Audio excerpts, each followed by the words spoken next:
शिव पुत्र उत्पन्न न हो, इसके लिए शिव पार्वती का विवाह रोकने के अतिरिक्त मेरे पास क्या उपाय रह जाता है गुरुदेव? तारकासुर, हम पहले भी कह चुके हैं तथा एक बार पुनः तुम्हें ये चेतावनी देते हैं कि भगवान शिव और शक्ति रूपिणी मां पार्वती के विरुद्ध किया गया कोई भी षड्यंत्र तुम्हारे सर्वनाश का कारण हो सकता है। और फिर चिर प्रतीक्षित शिव पार्वती विवाह का शुभ मुहूर्त आ ही जाता है। शिव शंकर वर राजा का मनोहर रूप धारण करके विवाह हेतु हिमालय द्वार पर पहुंचते हैं। शिव बारात का मनोहर दृश्य सबको मुग्ध कर देता है, परंतु सप्तर्षियों द्वारा आश्वस्त करने पर भी महारानी मैना के मन की शंकाएं निर्मूल नहीं हुई थी। इन्हीं शंकाओं को झकझोरने के लिए शिव मैना को भूतनाथ का भयानक रूप दिखाते हैं। मैना शिव का अद्भुत भयकारी रूप देखकर मूर्छित हो जाती है। तब ब्रह्मा, विष्णु तथा नारद मैना को सत्य का ज्ञान कराने के लिए उसके पास पहुंचते हैं और सचेत होने पर मैना को बताते हैं कि शिव का भयानक रूप उनकी शंकाओं का ही प्रतिबिंब था। जब महारानी मैना वर राजा के स्वागत के लिए आरती लेकर द्वार पर पहुंचती हैं, तो शिव का विमुग्धकारी रूप देखकर उनका हृदय हर्ष से खिल उठता है। हिमालय प्रासाद के विवाह मंडप में शिव पार्वती विवाह की वेदोक्त विधियां प्रारंभ होती हैं। वहां का वातावरण आनंदपूर्ण हो उठता है। जब तारकासुर तक शिव पार्वती विवाह का समाचार पहुंचता है तो वो बौखला उठता है। वो अपने असुरों को समस्त पृथ्वीलोक पर आतंक फैलाने का आदेश देता है। दुष्ट असुरगण निर्दोष पृथ्वीवासियों पर भीषण अत्याचार प्रारंभ करते हैं। तत्पश्चात सबके अनुरोध पर श्री हरि विष्णु ब्रह्मा तथा देवगणों सहित कैलाश पहुंचते हैं तथा भगवान शिव का आह्वान करते हैं। ब्रह्मा, विष्णु तथा देवताओं की पुकार से शिव पार्वती की प्रणय लीला में बाधा पहुंचती है, जिसके परिणाम स्वरूप शिव के शरीर से ओज निकलता है, जो तत्काल एक सुंदर शिशु का रूप धारण करके उस नदी जल में बहने लगता है। संयोगवश नक्षत्र लोक वासिनी 6 कृत्तिकाएं वहां स्नान कर रही थीं। एक अज्ञात सुंदर शिशु को पाकर कृत्तिकाओं का हृदय मातृत्व भावना से छलकने लगता है। देवर्षि नारद शिवपुत्र उत्पन्न होने की ये विचित्र लीला देखकर चकित रह जाते हैं। अपने गुप्तचर से शिवपुत्र के जन्म लेने तथा नक्षत्र लोक में होने का समाचार पाकर तारकासुर नक्षत्र लोक पहुंचता है तथा वहां से शिशु शिवपुत्र का अपहरण करके समुद्र में फेंक देता है। शेषशायी भगवान विष्णु अपना कमल प्रक्षेपित करके शिवपुत्र को डूबने से बचा लेते हैं। उसी समय आकाशवाणी होती है कि कृत्तिकाओ, इस शिशु को देवी गंगा के पास सत्यलोक पहुंचा दो, इसका लालन पालन वहीं होगा। 6 कृत्तिकाएं आकाशवाणी के आदेश का अनुसरण करके शिशु को लेकर सत्यलोक पहुंचती हैं तथा उसे देवी गंगा को सौंप देती हैं। कृत्तिकाओं द्वारा प्राप्त उस शिशु को देवी गंगा कार्तिकेय नाम प्रदान करती है। कृत्तिकाएं अपने से जुड़े शिशु के नाम को सुनकर परम प्रसन्न होती हैं तथा उनका मातृ स्नेह द्विगुणित हो उठता है। अपनी 6 माताओं को समान प्रेम प्रदान करने वाले कार्तिकेय उनके प्रेम का प्रतिदान एक ही समय में 6 रूप बनाकर देते हैं। इस बीच देवी गंगा कार्तिकेय को जगत का सर्वश्रेष्ठ ज्ञान प्रदान करती है।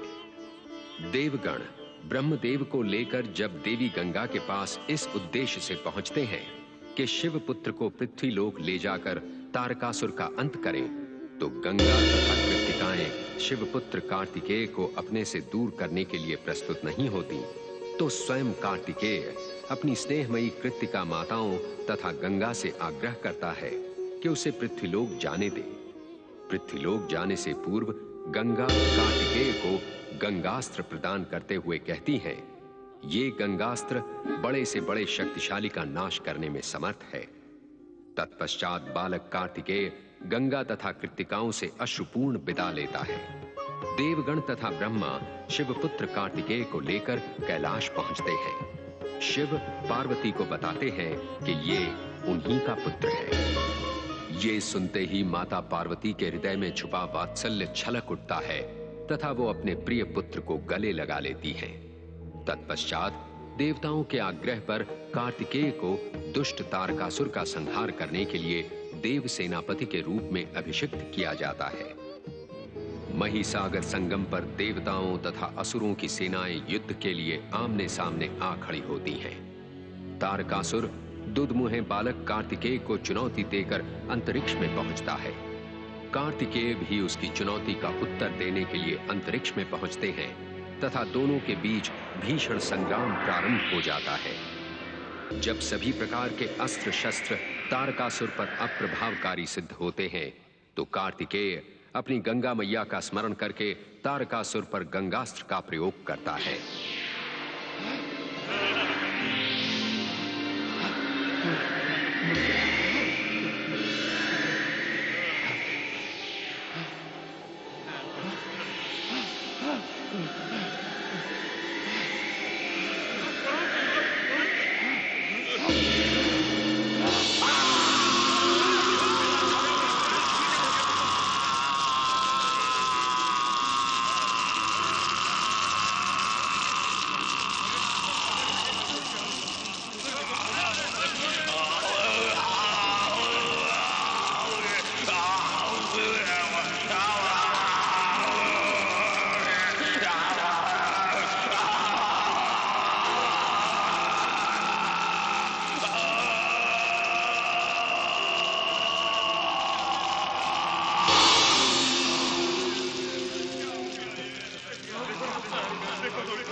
असुर तारकासुर मारे गए।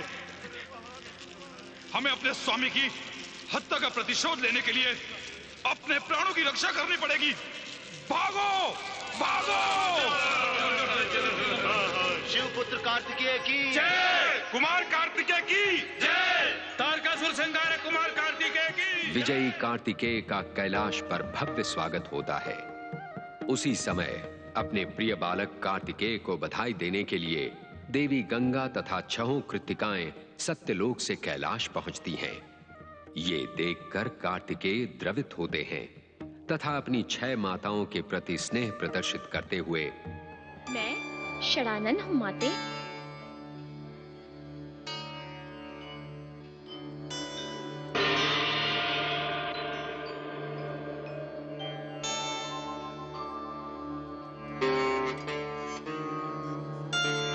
मेरे जीवन पर अनेकों उपकार हैं।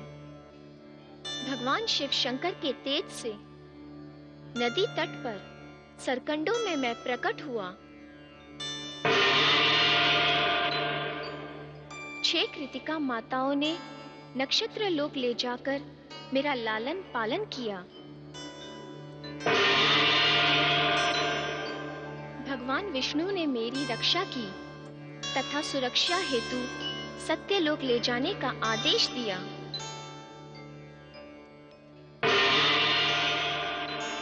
गंगा माता ने मुझे वेदों का दिव्य ज्ञान तथा अमोघ अस्त्र प्रदान किया।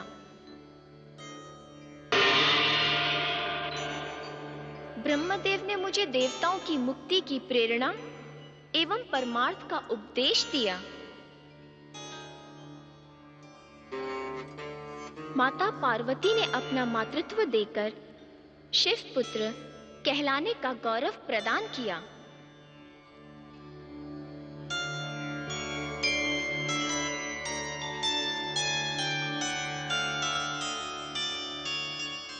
तत्पश्चात कुमार कार्तिकेय ऋषि मुनियों को गंधमादन पर्वत पर वेद उपनिषदों के दिव्य ज्ञान का उपदेश देते हैं।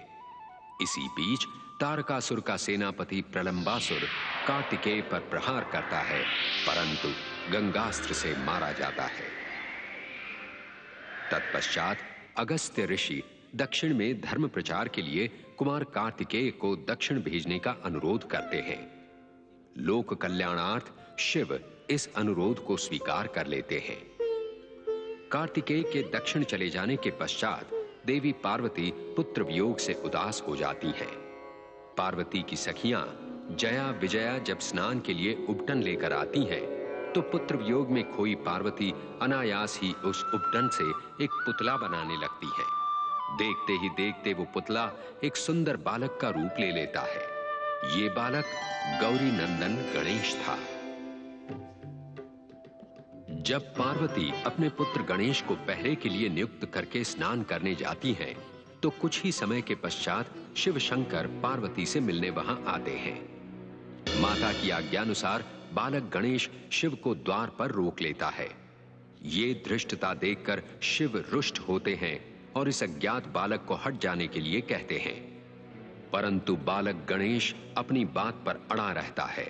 कुछ देर गणेश से संघर्ष के पश्चात शिव कोपायमान होकर अपने त्रिशूल से गणेश का मस्तक धड़ से अलग कर देते हैं। गणेश का मस्तक मां मां पुकारता हुआ अंतरिक्ष में विलीन हो जाता है।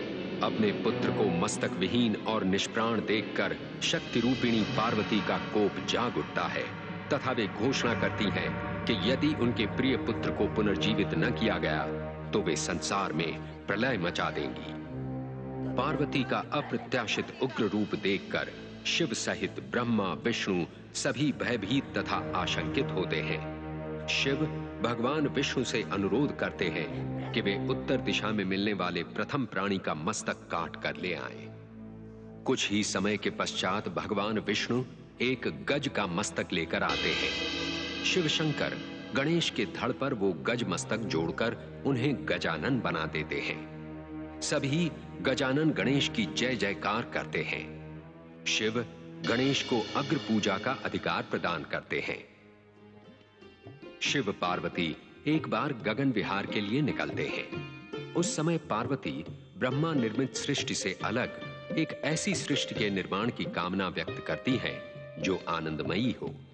शिव पार्वती की कामना पूर्ति के लिए अपने त्रिशूल पर आनंद कानन काशी की रचना करते हैं तथा वेद पुरुष विष्णु को आमंत्रित करके उनसे अनुरोध करते हैं कि वे इस आनंद कानन को भक्ति तथा ज्ञान का केंद्र बनाएं। विष्णु अपने सुदर्शन चक्र से एक गढ़ा निर्मित करके शिव का ध्यान करने लगते हैं। विष्णु की ध्यान तपस्या के स्वेद से वो गढ़ा शीघ्र ही भर जाता है। तत्पश्चात विष्णु की नासिका से चारों वेद प्रकट होते हैं। वेदों को देखते ही विष्णु के कान की मणिकर्णिका जलकुंड में गिरती है और उसमें से दिव्य तेजों में शिवलिंग प्रकट होता है। जलकुंड मणिकर्णिका नाम पाता है।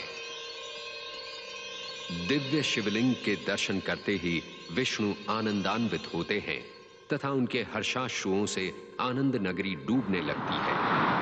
पार्वती के अनुरोध पर शिव अपना त्रिशूल प्रक्षेपित करके आनंद नगरी काशी को डूबने से बचा लेते हैं। शिव पार्वती वहां प्रकट होकर आनंद कानन काशी को ज्ञान तथा मुक्ति का केंद्र निरूपित करते हैं तथा दिव्य शिवलिंग को अपनी ज्योति से अलंकृत करके उसे काशी विश्वनाथ ज्योतिर्लिंग नाम तथा प्रतिष्ठा प्रदान करते हैं। जमदग्नि रेणुका के पुत्र राम शिव को प्रसन्न करने के लिए तपस्या में लीन थे। उनकी कठोर तपस्या से प्रसन्न होकर भगवान शिव साक्षात प्रकट होते हैं तथा राम को परशु देकर उन्हें परशुराम नाम प्रदान करते हैं। उधर अत्याचारी कार्तवीर्य अपने सैनिकों के साथ जमदग्नि आश्रम पहुंचता है, जहां देवी रेणुका उनका भव्य स्वागत करती है।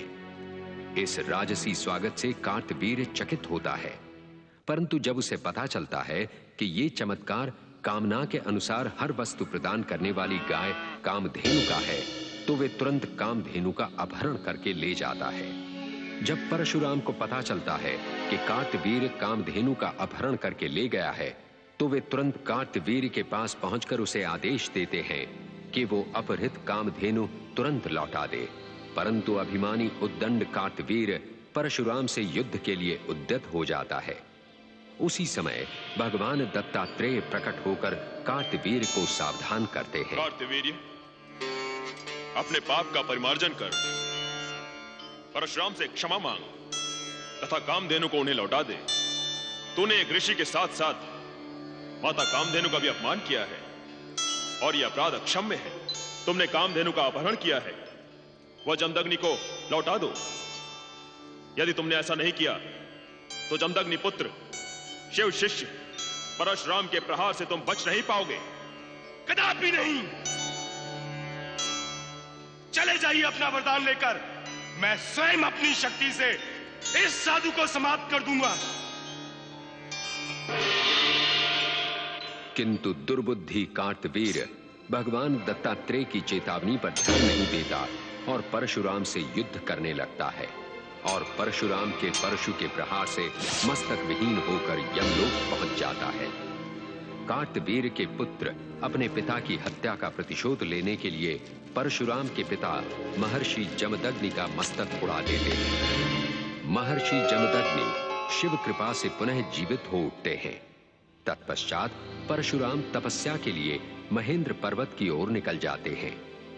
युगों तपस्या करने के पश्चात परशुराम अपने गुरु के दर्शनार्थ कैलाश पहुंचते हैं, जहां उनकी प्रथम भेंट गजानन गणेश से होती है। जब गजानन परशुराम को अंदर जाने से रोकते हैं, तो क्रोधी परशुराम अपना परशु फेंककर गणेश को एक दंड बना देते हैं।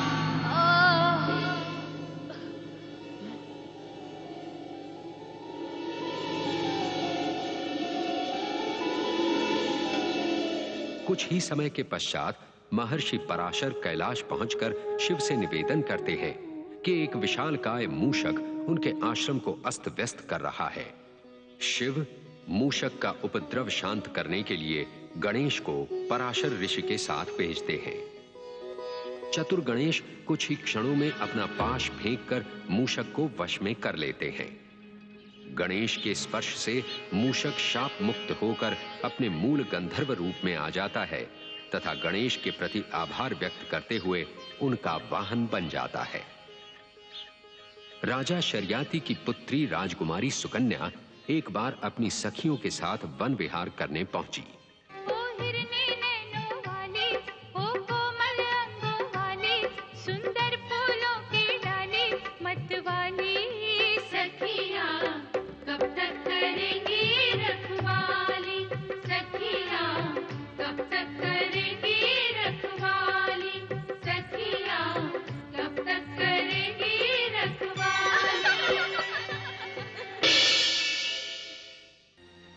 बांबी में चमकते दो रत्नों को निकालने के लिए तिनकों से छेद करती है।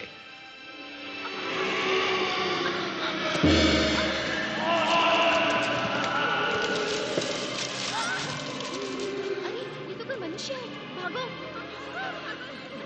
चक्षुनाश की पीड़ा से च्यवन ऋषि कराहते हुए बांबी से बाहर निकल आए। सुकन्या को अपने इस अनर्थकारी कृत्य पर घोर पश्चाताप हुआ और उसने इस अपराध के प्रायश्चित के लिए च्यवन ऋषि के साथ विवाह का निश्चय किया। करुणामय देवर्षि नारद सूर्यपुत्र अश्विनी कुमारों को च्यवन आश्रम जाने के लिए प्रेरित करते हैं। दोनों अश्विनी कुमार च्यवन ऋषि की दृष्टिहीनता का उपचार दिव्य औषधियों से करते हैं। सुकन्या के सौभाग्य से च्यवन ऋषि की दृष्टि पुनः लौट आती है। तत्पश्चात अश्विनी कुमार च्यवन ऋषि को 100 दिव्य औषधि युक्त प्राश देते हैं, जिसके सेवन से च्यवन ऋषि का कायाकल्प हो जाता है तथा उनकी काया एक सुंदर युवक की काया में परिणत हो जाती है। तत्पश्चात च्यवन ऋषि अपने उपचारकर्ता अश्विनी कुमारों के प्रति आभार व्यक्त करने के लिए उन्हें उनका यज्ञ भाग दिलाने हेतु शिव की आराधना प्रारंभ करते हैं। परंतु देवराज इंद्र अश्विनी कुमारों को यज्ञ भाग दिलाने के विरुद्ध थे। वे प्रकट होकर च्यवन ऋषि की आराधना रोक देते हैं। आपकी प्रार्थना व्यर्थ है। हम आपकी प्रार्थना को कदापि पूर्ण नहीं होने देंगे। शिव आराधना में बाधा डालने का भयंकर परिणाम होगा इंद्रदेव। आप हमें भय का परिणाम दिखा रहे हैं। सबसे पहले आप हमारे क्रोध का परिणाम देखिए। इस वज्र प्रहार से हम आपको समाप्त कर देंगे। च्यवन ऋषि पर वज्र प्रहार करने से पूर्व देवराज इंद्र शिव कोप से पाषाण मूर्तिवत हो जाते हैं। देवराज, ये क्या हो गया आपको? स्वामी, देखिए ना देवराज इंद्र को। ये भगवान भोलेनाथ की पूजा में बाधा डालने का परिणाम है देवी। इंद्र की ये दुर्दशा देखकर च्यवन ऋषि के मन में करुणा उत्पन्न होती है। वे शिव से प्रार्थना करके इंद्र को शिवकोप से मुक्त कराते हैं इंद्र च्यवन ऋषि के प्रति आभार व्यक्त करते हैं तथा अश्विनी कुमारों को उनका यज्ञ भाग प्रदान करने का वचन देते हैं। तदनंतर अपने पिता के मुख से मार्कंडेय जब अपनी निकट मृत्यु का समाचार सुनता है तो पिता का शोक दूर करने के लिए शिवाराधना प्रारंभ करता है। उधर यमलोक में जीवन मृत्यु का लेखा जोखा रखने वाले चित्रगुप्त यमराज को मार्कंडेय के मृत्यु समय की सूचना देते हैं। यमराज अपने दूतों को मार्कंडेय के प्राण हरण हेतु भेजते हैं, परंतु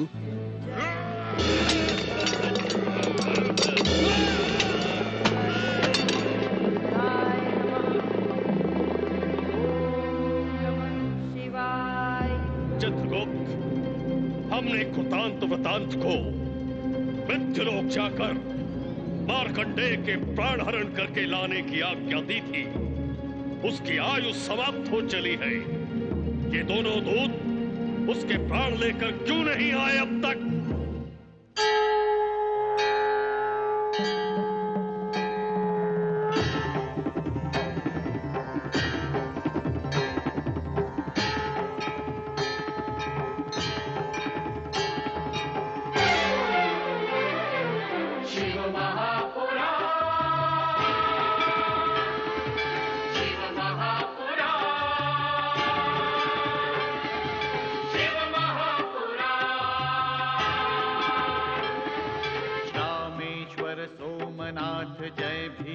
शंकर महाकाल वैद्यनाथ जय केदारेश्वर। रामेश्वर सोमनाथ जय भीमा शंकर महाकाल वैद्यनाथ जय केदारेश्वर। नाथों के नाथ की भोले विश्वनाथ की महिमा का